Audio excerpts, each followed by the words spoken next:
petit jeune qui était très égoïste. Tout ce qu'il faisait à la maison, il se disputait avec ses frères, est-ce qu'il voulait les meilleures choses, il prenait pour lui. Son père, il en a eu marre. Il a dit, je vais être obligé d'un peu de l'éduquer. Vous savez que son fils, il adorait les pâtes au fromage. Dans une pâte gratin comme ça au fromage. Il lui a dit, je vais lui montrer ce que c'est. Un jour, il vient le voir. Il dit, David, viens voir. Il a préparé deux plats de pâtes comme ça. Un avec plein de fromage dessus. Et un sans fromage. Rien. Il dit, qu'est-ce que tu veux? Lequel tu veux? Tout de suite, le petit, il prend le plat avec le fromage. Et il commence à manger. Dessus, il y avait du fromage. Mais à l'intérieur, il n'y avait aucun fromage, rien du tout. Alors que dans l'autre plat, le père qui a pris pour lui, dessus, il n'y avait rien. Mais à l'intérieur, il y avait plein de fromage. Le petit, il était dégoûté et tout ça. Il m'a dit, regarde mon fils. Pas ce que tu vois, c'est pas ce que tu vois, c'est ce qu'il y a. C'est-à-dire que des fois, tu vois des choses, tu penses, ça brille, tout ça, on est attiré par les choses qui sont waouh. Et après, quand tu commences, tu achètes la chose, tu fais la chose. Le lendemain, pareil. Il rappelle son fils, David vient, il reprépare 2 plats de pâtes. Pareil, un avec du fromage dessus et un sans fromage. Il dit à son fils, lequel tu veux? Son fils, il se dit dans sa tête, il m'a fait le coup hier, il ne va pas me faire le coup aujourd'hui. Il prend le plat sans fromage, il dit à l'intérieur, il doit avoir du fromage, et son père, il prend le plat avec le fromage. Le petit commence à manger, il n'y avait ni du fromage au-dessus, ni du fromage à l'intérieur. Et le père, il prend l'autre plat, normal, un plat normal, fromage, pâte au fromage. Alors le père, il dit, regarde mon fils, ce qui était vrai hier, c'est pas vrai aujourd'hui. Des fois, tu fais des choses, ça marche et tout ça, un truc, tu dis, bon, allez, vas-y, je refais la même chose aujourd'hui. Non, c'est pas obligé que ça marche. Ou tu as étudié d'une certaine façon, ou tu travailles dans un certain travail. Ou regardez, aujourd'hui avec la corona, il y a certaines personnes qui étaient gagnées, machin, ça arrivait la corona, certaines personnes qui n'avaient pas de truc, qui avaient du mal à gagner leur vie, pam. Et tout d'un coup, il y a des choses qu'on fait dans la vie qui sont pas, c'est pas parce que tu te comportes comme ça alors que tu dois toujours te comporter comme ça.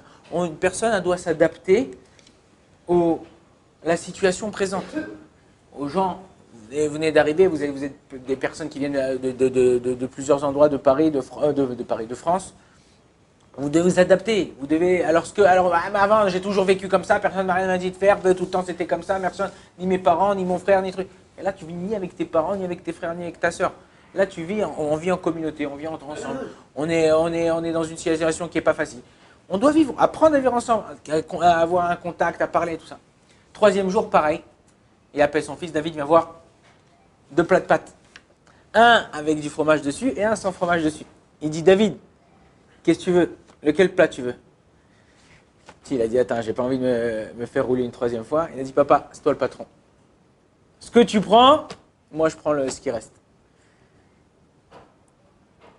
Alors, son père, il a pris le plat avec le fromage, il lui a donné l'autre plat. Et en mangeant, il a vu qu'il y avait à l'intérieur plein de fromage. Il lui a dit, mon fils, sache que quand tu m'évatères, comme on dit en français, m'évatères, tu cèdes à l'autre, tu n'es pas toujours perdant. Celui qui cède, c'est celui qui gagne. En fait, dans la vie, on a l'impression que des fois, comme ils disent les Français, trop bon, trop fond. Ouais. C'est pas parce que tu es gentil avec quelqu'un que tu es un imbécile. Ouais. Que tu es un imbécile. Que, vas-y, ça y est. Non. Moi, je suis ce que j'ai envie d'être. Je suis ce que Akadosh Baruch Hu, il me demande d'être. J'essaye d'être bien avec tout le monde.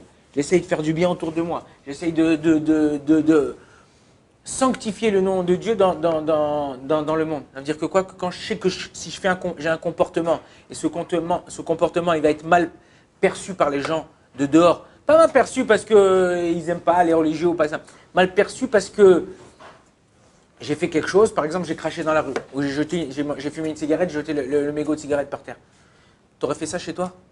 Tu aurais fait ça dans ta chambre? Tu n'aurais pas fait ça. Donc ne le fais pas dans des endroits qui sont publics et qui puissent déranger des gens. À tel point que la Gemara nous dit dans Maseret Ragiga que quelqu'un qui fait quelque chose qui dégoûte son ami devant lui, elle no chelek leolam haba. Quelqu'un qui fait quelque chose où, par exemple, je me cure le nez comme ça, ouais, et ça dégoûte mon ami, tout ça, et ben, la personne n'a pas la son monde futur. Pourquoi? Parce que tu fais quelque chose que, en temps normal, n'auras pas dû le faire. C'est quelque chose, tu ne dois pas te comporter comme ça. En vérité, c'est ça. Un homme, il doit apprendre. Ne pas être égoïste. Penser à l'autre. Penser quand tu vis avec des gens, apprendre à vivre avec son entourage. Apprendre à s'aider. Apprendre à être main dans la main.